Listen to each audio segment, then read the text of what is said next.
I touch that 5 for you. I do that 3 more times again. I testify for you. I told her like you, that bitch. I do it all and I'm around. You're scared to do it. I'm not. As long as you joking now here for me, I ain't got it. My miss, give me it.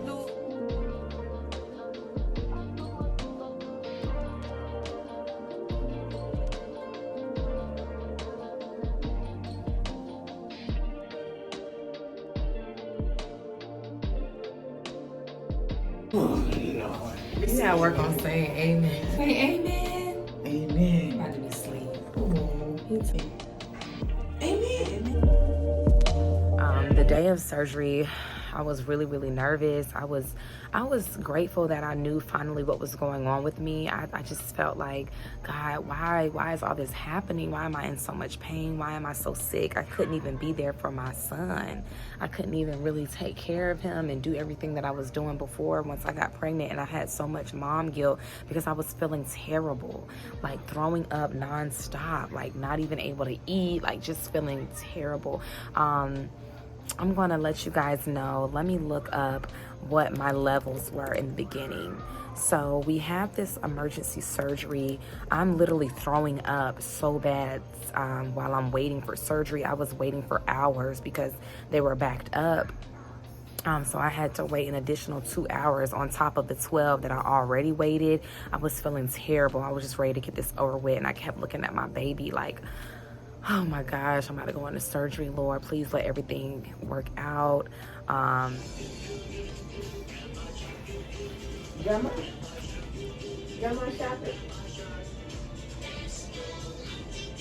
Y'all, it was crazy. It was crazy. So when we get to the doctor, you know, they take my levels. June 7th, was that when it was? You know, they take my levels, my HCG levels, right? Let me explain to you guys what HCG is. So the HCG is the hormone produced by the placenta during pregnancy, human chorionic gonadotropin. Okay, that's what that is. A hormone that is found when you're pregnant. So basically, those are your HCG. Oh my God, HCG levels. And those levels produce, the hormone stimulates the corpus luteum to produce progesterone to maintain the child. This is why I'm glad I changed up my whole career and decided to do something else, not nursing, because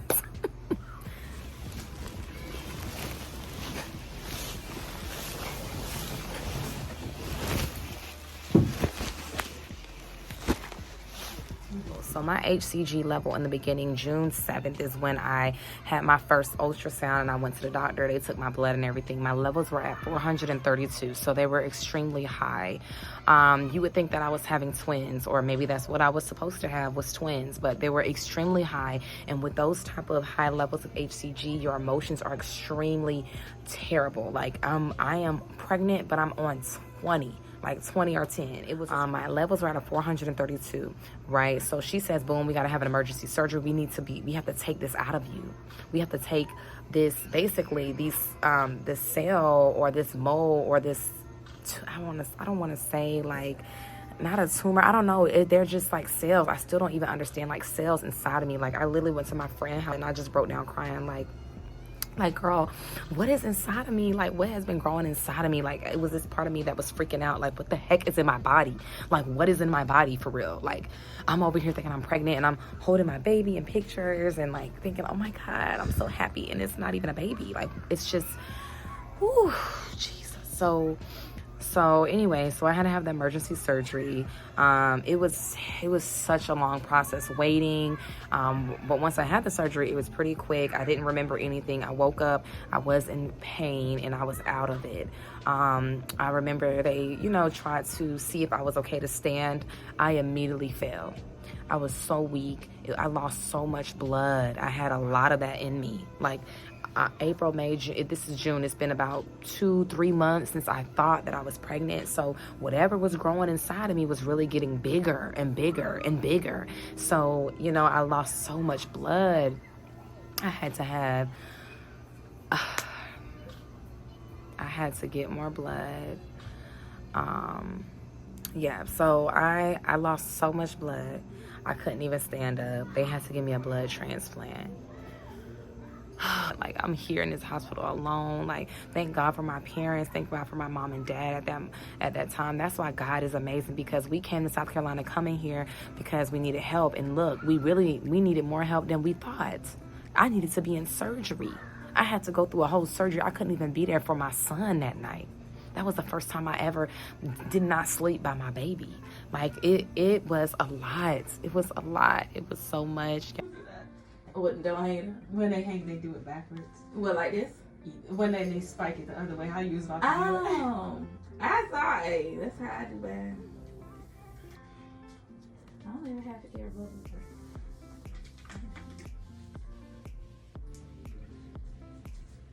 You got the saline clamp on?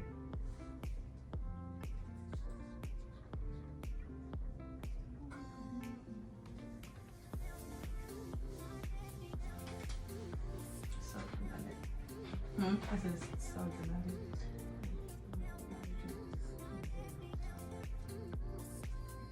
Shut all the way. See, this is why I do it the other way. Do it like this.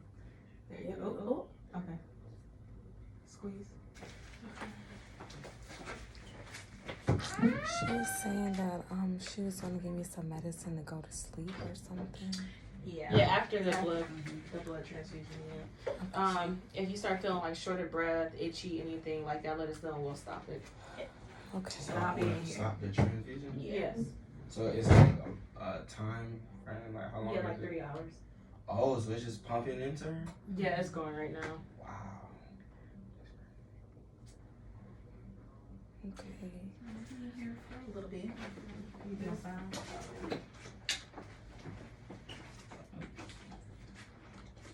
And then just when 15 minutes is up. Do y'all have like any like alcohol wipes? No. They said they gonna change it too. Oh. We're just gonna switch it out. It won't let me do it. It said I put my password in. I mean, stop typing fast. And then like in the 15 minutes, just gonna do blood pressure temperature, all that stuff. But it's going. Okay. Can you read my stethoscope? Yeah. I'm gonna take her off the monitor. Okay. Appreciate it.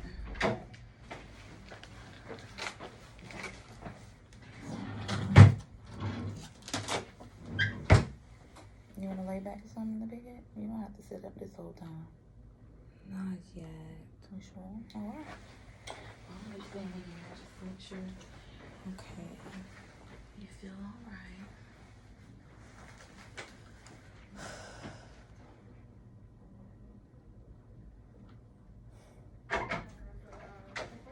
Come off the monitor.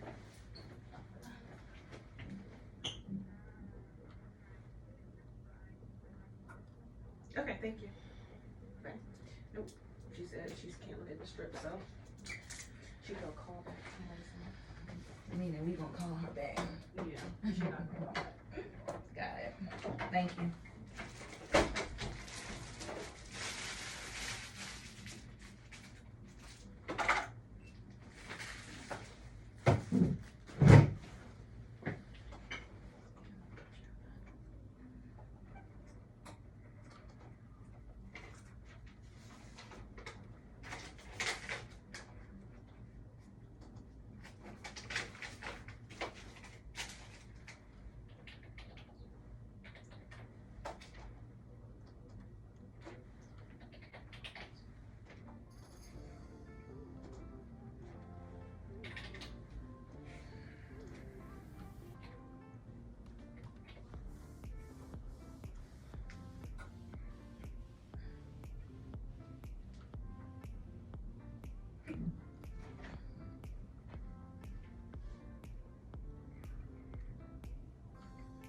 What would be the reason that she would feel itchy? It's just if she has a reaction to the blood? To the blood, yeah. But we did pre-medicate her with some allergy medicine and stuff. But if she were to have a reaction to allergy medicine, Would it help it? help as much. So what would that mean though? Like would that mean that? Stop the infusion and see if we might need to draw her blood to make sure everything match, which it does, but you know, just extra precaution. Mm-hmm. And we may have to just give O negative versus, but it's super, like the doctor said, it's super rare. Right. It's well, I don't want to send y'all down a rabbit hole because I don't want you stressing out, but it's a few different types of blood reactions, but it's super rare. Okay. So if you ever encounter that.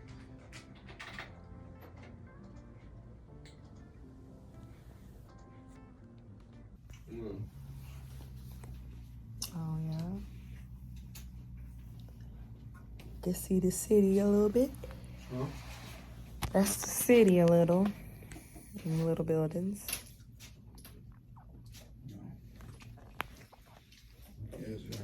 Y'all, it was so much. It was a lot. But I'm here. I'm still here. I'm still here. I had the name for my baby. I had the name. I'm not gonna tell you guys, but I still say the name. I know everything happened for a reason though. So when that happened, I just felt like a part of me was lost. Like I was already going through so much with our situation already. And then that happened, and it was just kind of like I had to get out of school. I had to drop out of school. It was too much. I was in too much pain. I was too sick. I was grateful that we found out what happened, but then it was this other side of no baby. There's no baby anymore, you know. And then there's this other side, like I'm getting older. Something wrong with me. Like, why did this happen? You know, like. And it's like, I'm one of those people, when I'm going through things, I'm very, like, I isolate myself. I don't want to talk to nobody. I don't want to be around a lot of people because I don't want my negative energy or me being down. Who wants to be around somebody that's sad and down? Like, so I really isolate myself, and I just get in my own little corner to try to figure out my emotions. So I was like that for a few months, like really didn't want to be on social media, didn't really speak. And honestly, I have been trying to figure it out ever since I've had my son, like just getting back to myself, you know, like when you're a mom, you sacrifice so much for everybody else. I really don't like to talk about it, and I really didn't. I didn't get any counseling. I didn't get on any therapy about it or any, I didn't get any medicine. I didn't do any of that. I just continued to, of course, move forward and try to heal it as fast as I could. And be strong for my baby right here, the baby that I have right now, Royal, who also still needs me. And so, you know, when you're going through a loss, everything keeps going. Everybody has to go back to work, or, you know, things are still going, but you are still in pain. Your heart is still hurting. You still don't understand, you know? And that's just where I was. I didn't really want to talk about it to anybody. I really just felt like alone and didn't want anyone to know that I was suffering inside. Like, so that's why I want to open up about my journey. Like, I want to open up because this is therapeutic to me, sharing this with other women so that they won't go through this or feel like they're going through this alone, that you're not alone, that someone else has experienced this. Like, then it's okay. Like, it's okay to cry. It's okay to be emotional. As women, we're always taught, like, oh, you're emotional and that's a bad thing, or you're so dramatic. But it's okay. Like, it's okay. You can't hold it all in. That's how you break. That's how you have a breakdown. That's how you know, want to give up. And that's when the devil will try to seep in and tell you that you can't do this and that you're not good enough and that you deserve this, or like just crazy thoughts, you know? So I'm just glad that I finally told somebody. I'm just glad that I'm sharing this with y'all.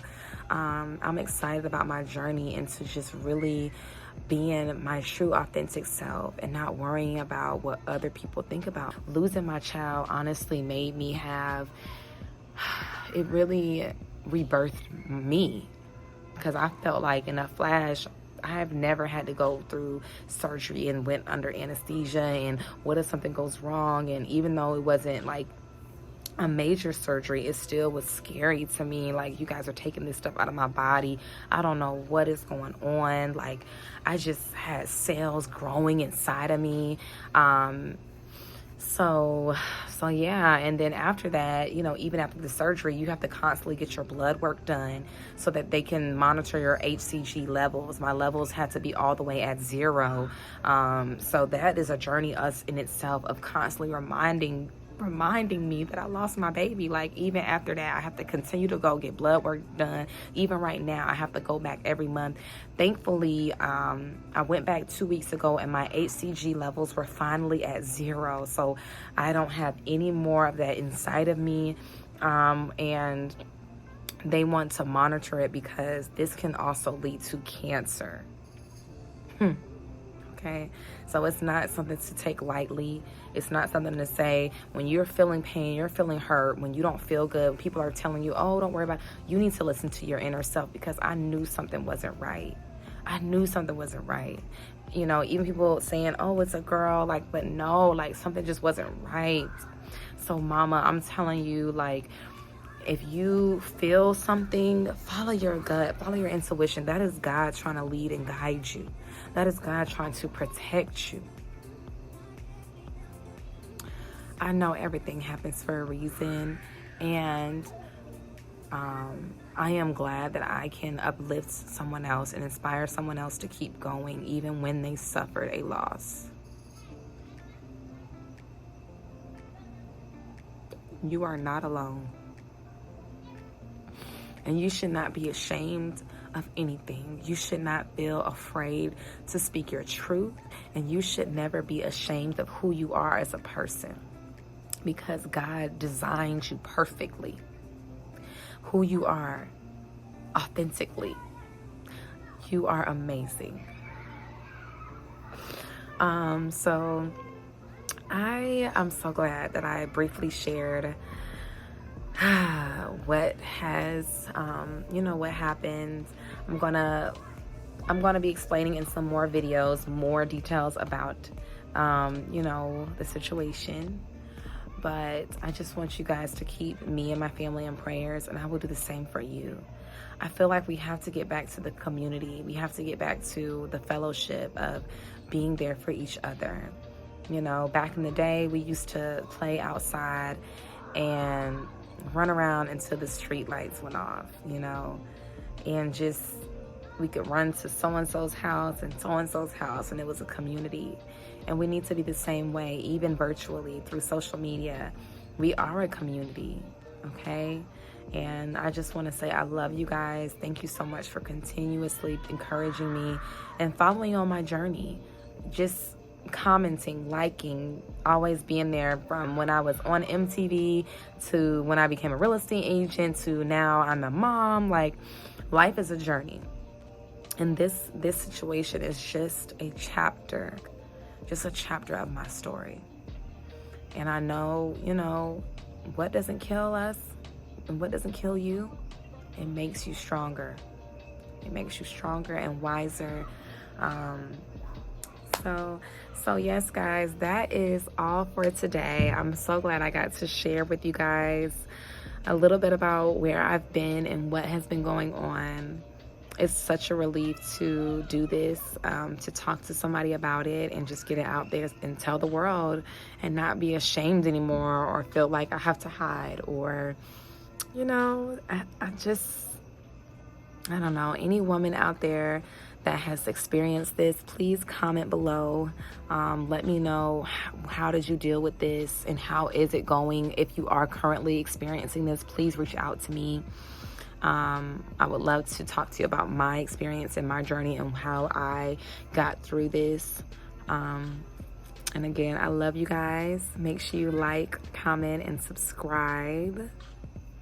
And continue to follow and subscribe to my channel. I am going to be dropping more videos. The time is now. I took a little break. I took a little hiatus, but it's all good. I am focused and I'm super excited for what God has in store for us. I love you guys. Love you.